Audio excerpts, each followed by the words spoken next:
नहीं माधव, आपने इस धर्म युद्ध का बीड़ा उठाया है, वचन तोड़कर उसे कलंकित मत कीजिए। मैं नहीं चाहता कि आप पर कोई उंगली उठे। नहीं पार्थ, मेरी प्रतिज्ञा टूटने की अपेक्षा से अधिक महत्वपूर्ण धर्म की स्थापना है।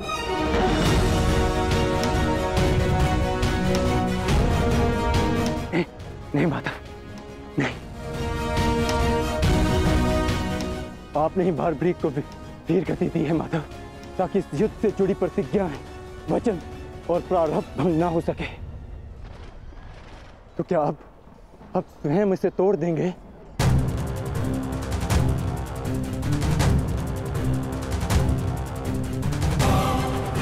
आप मुझे एक अवसर और दीजिए माधव।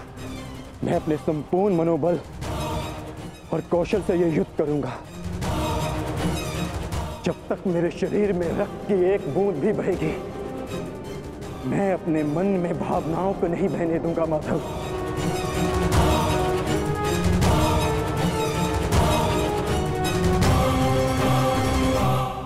मैं पितामह का अंत करूंगा, अंत करूंगा, अंत करूंगा, अंत करूंगा।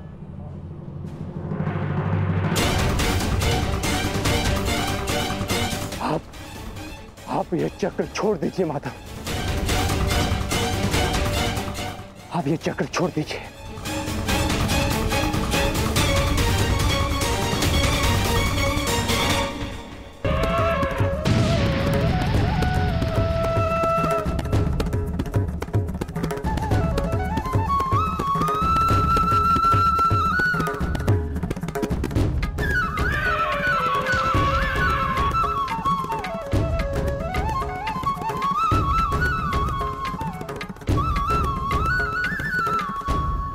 उठो पार्थ।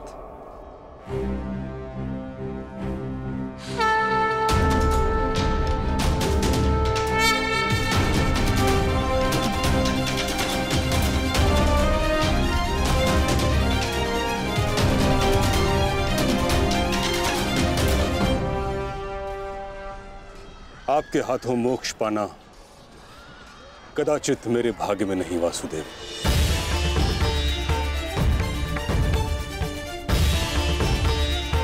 नहीं गंगा पुत्र, आपका वध करना मेरा प्रारब्ध ही नहीं था, अर्जुन का प्रारब्ध है। और मैंने ये चक्र संधान केवल इसलिए किया ताकि मैं अर्जुन को दिखा सकूं कि आपका भी वध करना असंभव नहीं।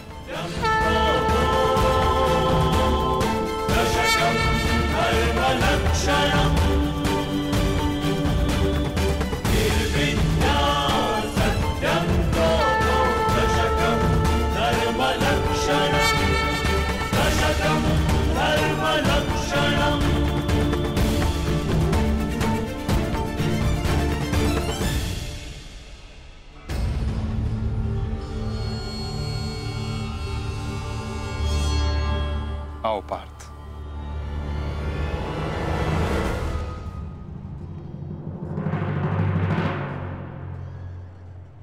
पुत्र अर्जुन, युद्ध आरंभ करें? मैं सज्ज हूं पितामह।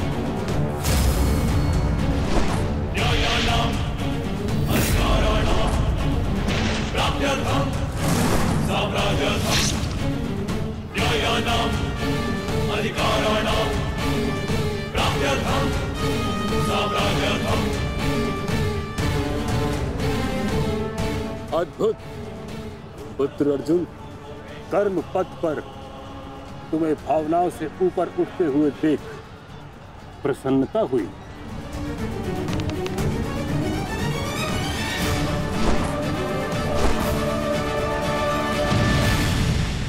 जब तक महामहिम के हाथ में शस्त्र हैं,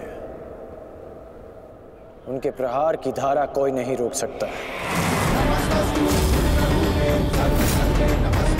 और ना ही उन्हें कोई निरस्त्र कर सकता है।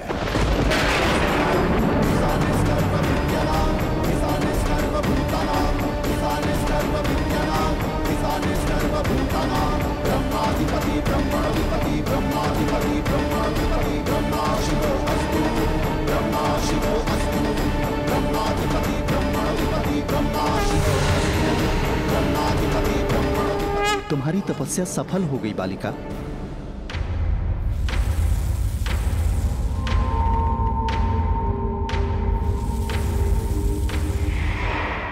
मांगो, क्या मांगना चाहती हो? गंगा पुत्र भीष्म का नाश। किंतु गंगा पुत्र का वध मेरे वश में भी नहीं है शिखंडिनी। परंतु अपने जीवन का अंत तो मेरे वश में है ना।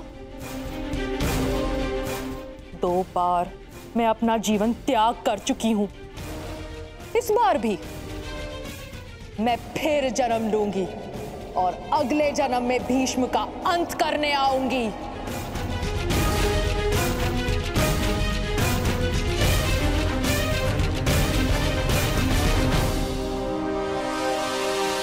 रुको बालिका, तुमने इतनी कठोर तपस्या की है, हमें बताओ तुम्हारी समस्या क्या है?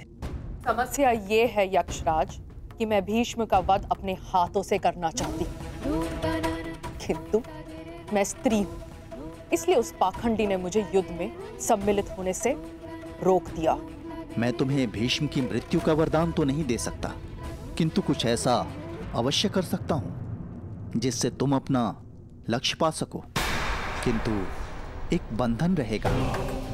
मेरे लिए केवल भीष्म की मृत्यु महत्व रखती है और कुछ नहीं। हाँ कहने से पूर्व मेरी पूरी बात सुनो बालिका, उसके पश्चात निर्णय लेना।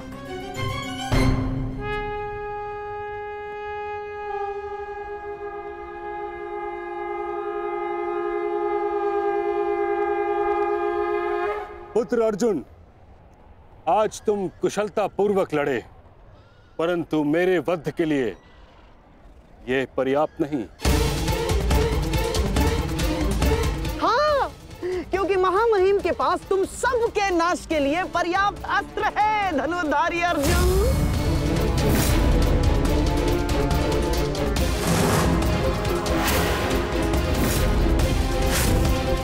शीघ्र तुम सब इस संसार का त्याग करोगे और आप वासुदेव, आप तो इन सब के मार्गदर्शक है ना, तो बताइए आपके पास महामहिम के कौशल का कोई तोड़ है?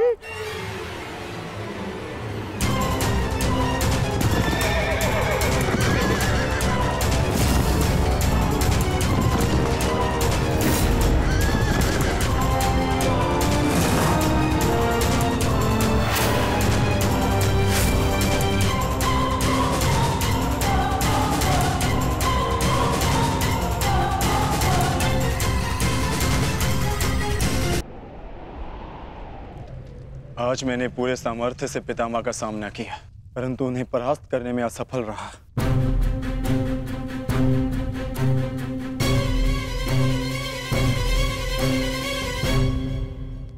हर योद्धा के उत्तर के लिए कोई ना कोई और योद्धा होता है।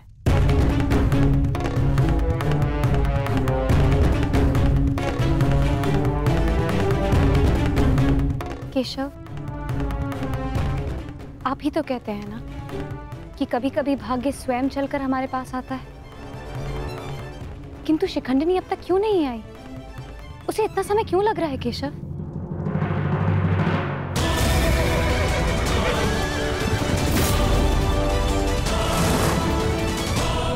हम उन्हीं की प्रतीक्षा कर रहे हैं पांचाली। ये शिखंडिनी अपनी तपस्या में असफल हुई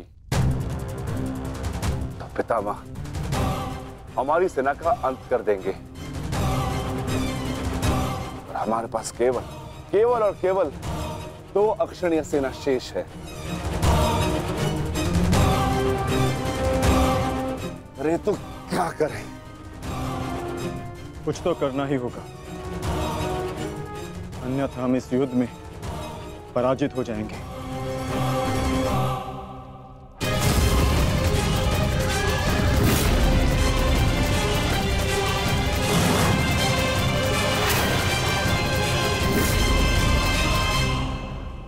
से विजय हमारी हुई, आज फिर से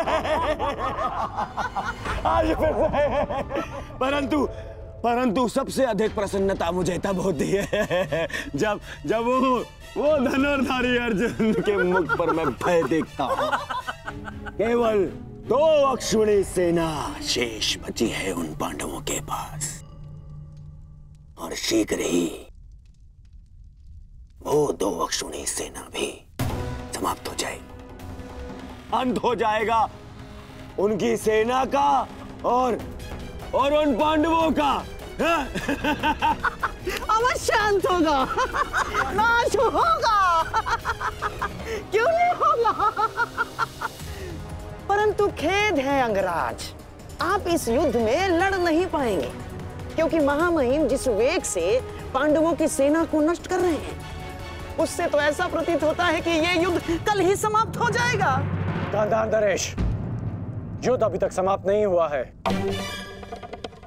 मैंने आप सबसे पहले भी कहा था कि विजय से पूर्व उत्सव मनाना उचित नहीं है।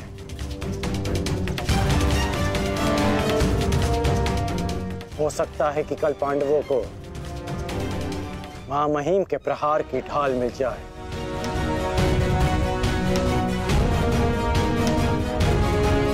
इस युद्ध में कुछ भी संभव है।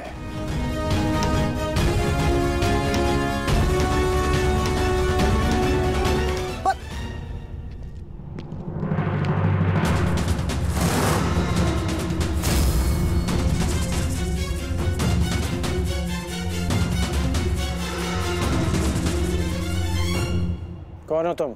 मैं इस युद्ध का अंत हूं। मैं भीष्म की मृत्यु हूं। देवी शिखंडिनी,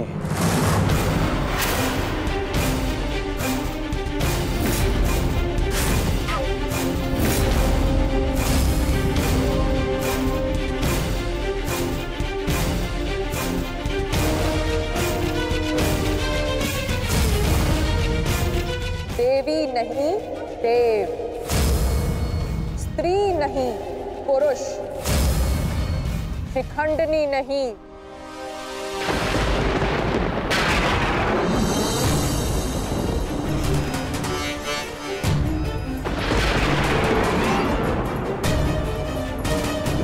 शिखंडी।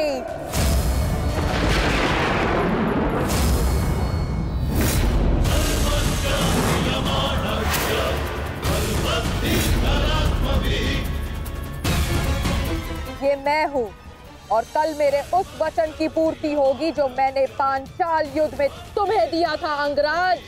एक दिन ऐसा आएगा अंगराज जब भीष्म मेरे सामने खड़ा होगा, और वहां ना तुम उसकी रक्षा कर सकोगे ना तुम्हारा ब्रह्मास्त्र। स्मरण रखना, एक महायुद्ध होगा, महाविनाश होगा, और उस विनाश को तुम भी नहीं रोक पाओगे।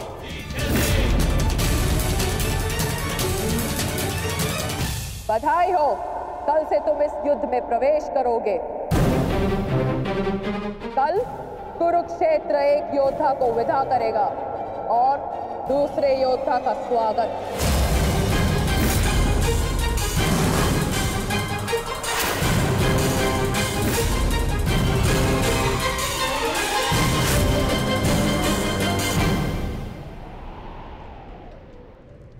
जो भी होता है केवल समय के अनुसार होता है, और उचित समय आने को है। हमें केवल धैर्य रखना है जब तक उचित समय नहीं आ जाता। शिखंडिनी कुरुक्षेत्र पहुंच चुकी है।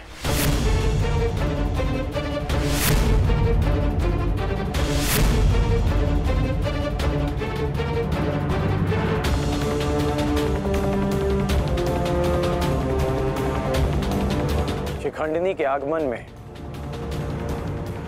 आपकी संभावित मृत्यु छिपी है, फिर भी आप मुस्कुरा रहे हैं।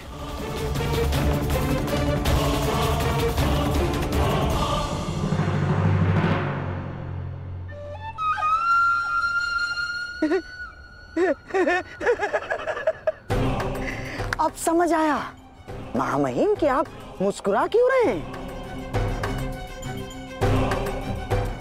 युद्ध के नियमानुसार शिखंडिनी युद्ध में भाग ले ही नहीं सकती, क्योंकि वो एक स्त्री है। नहीं, वो स्त्री नहीं पुरुष है। शिखंडिनी नहीं, शिखंडी है। वो स्त्री से पुरुष में परिवर्तित हो चुकी है और कल वो युद्ध में प्रस्तुत होगा और उसका एक ही उद्देश्य है, मां महिम का वध।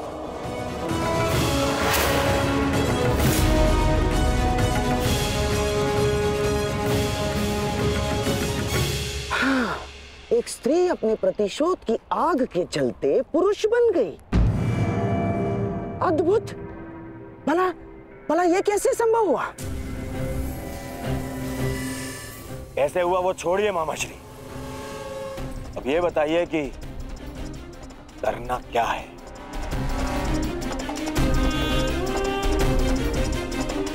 चिंता ना करो मेरे होने वाले सम्राट। तुम्हारा ये मामा इसका भी कोई ना कोई उपाय अवश्य ढूंढ लेगा।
नहीं पांचाली, समय बदल गया है।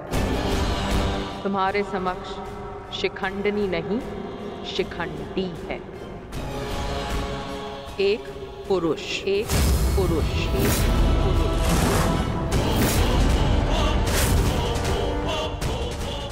और तुम्हें पर पुरुष का स्पर्श करने की अनुमति नहीं है।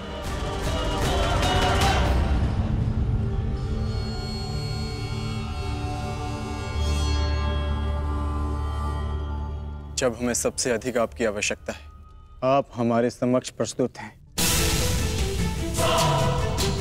इसके लिए आपका धन्यवाद। मैं यहाँ अपने आवश्यकता और अपने उद्देश्य के लिए आया हूँ। आवश्यकता मुझे आप सबकी पड़ेगी, क्योंकि भीष्म का अंत निश्चित है।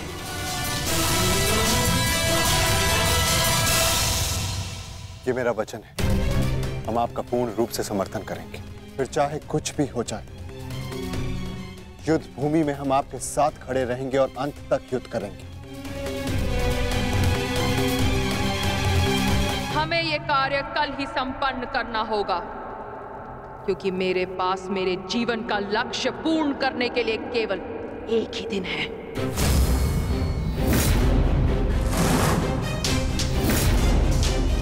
केवल एक दिन? परंतु क्यों? तुम्हारी समस्या ये है कि तुम एक स्त्री हो, जिस कारण तुम भीष्म से द्वंद्व नहीं कर सकती। मैं तुम्हें पुरुष बनने का वरदान देता हूं, ताकि तुम भीष्म को परास्त कर सको। किंतु स्मरण रहे कि ये वरदान केवल 8 प्रहर अर्थात 1 दिन के लिए रहेगा। हमारे शत्रुओं को इसका भान नहीं होना चाहिए कि शिखंडिनी केवल 1 दिन के लिए पुरुष है।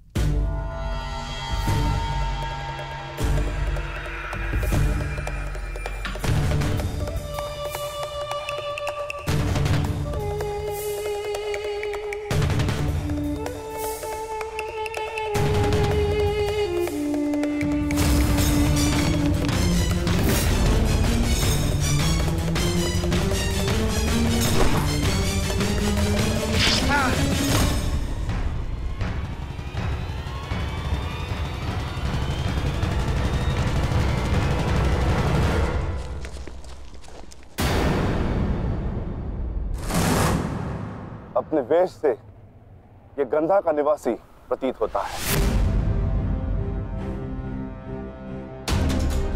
अर्थात ये मामा शकुनी का गुप्तचर था। सौभाग्य ये कि यहां से जीवित नहीं जा सका। किंतु इस गुप्तचर का संदेश शत्रु तक पहुंच चुका है पार्थ।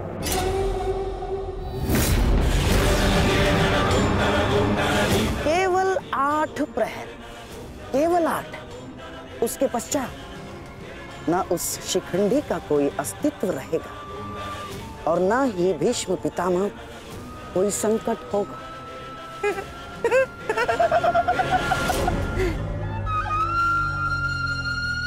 क्या होगा यदि तुम्हारे पितामह कल युद्ध भूमि में प्रस्तुत ही ना हो तो? उत्तम विचार मामाश्री। मैं एक योद्धा हूं और मृत्यु के भय से छुपूंगा नहीं। या तो वीर गति को प्राप्त हो जाऊंगा या फिर विजय प्राप्त करूंगा। 8 प्रहर तो क्या, 8 क्षण के लिए भी मैं युद्ध से विमुख नहीं रहूंगा। क्षमा कीजिएगा मामही, परंतु वीर होने में और मूर्ख होने में अंतर होता है। जानबूझकर मृत्यु के मुख में जाना क्या उचित है? एक महान योद्धा की भांति आप गौरव और सम्मान की मृत्यु चाहते हैं, परंतु अपनी सेना के प्रति आपके उत्तरदायित्व का क्या? आप भली भांति जानते हैं कि सेना आप पर पूरी तरह निर्भर है। फिर भी मामाही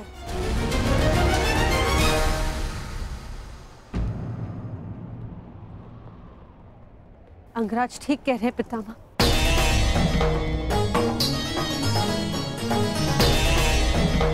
आपके और हस्तिनापुर के हित में यही श्रेष्ठ होगा। कल आप युद्ध में सम्मिलित ना हो।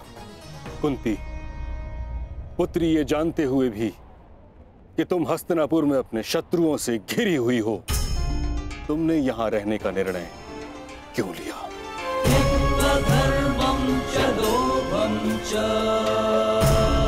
क्योंकि हम सब कर्तव्यबद्ध हैं। मैं भी अपने कर्तव्य का पालन कर रहा हूं।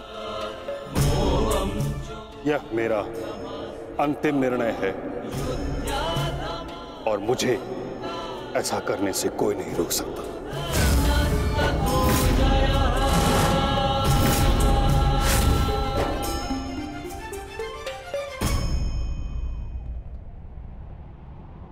मित्र, चाहे कुछ भी हो जाए, कल तुम्हें पितामह की रक्षा करनी होगी।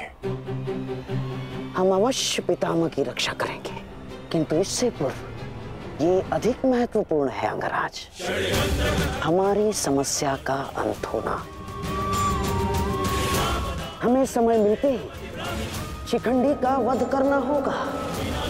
उसके पश्चात हमें इस युद्ध में विजय पाने से कोई नहीं रोक सकता।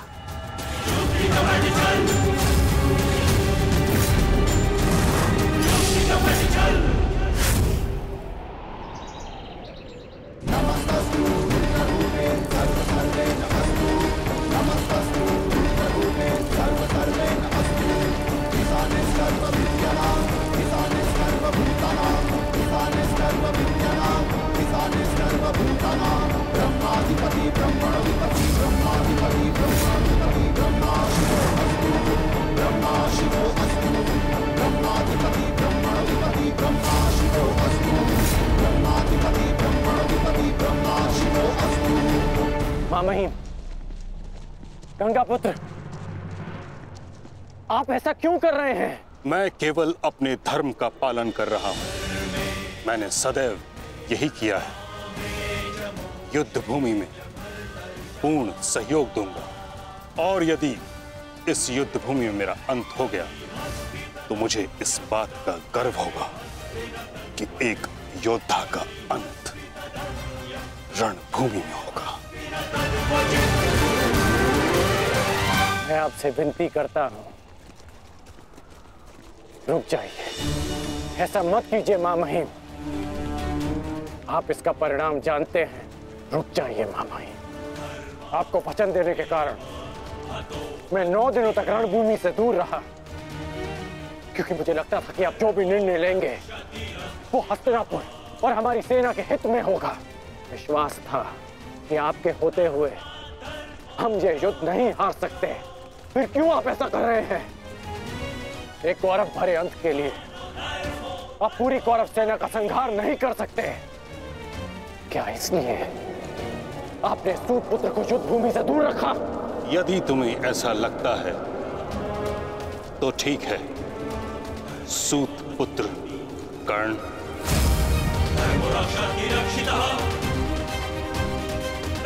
धर्मो नाहन्यो मानो धर्मो हतो वधि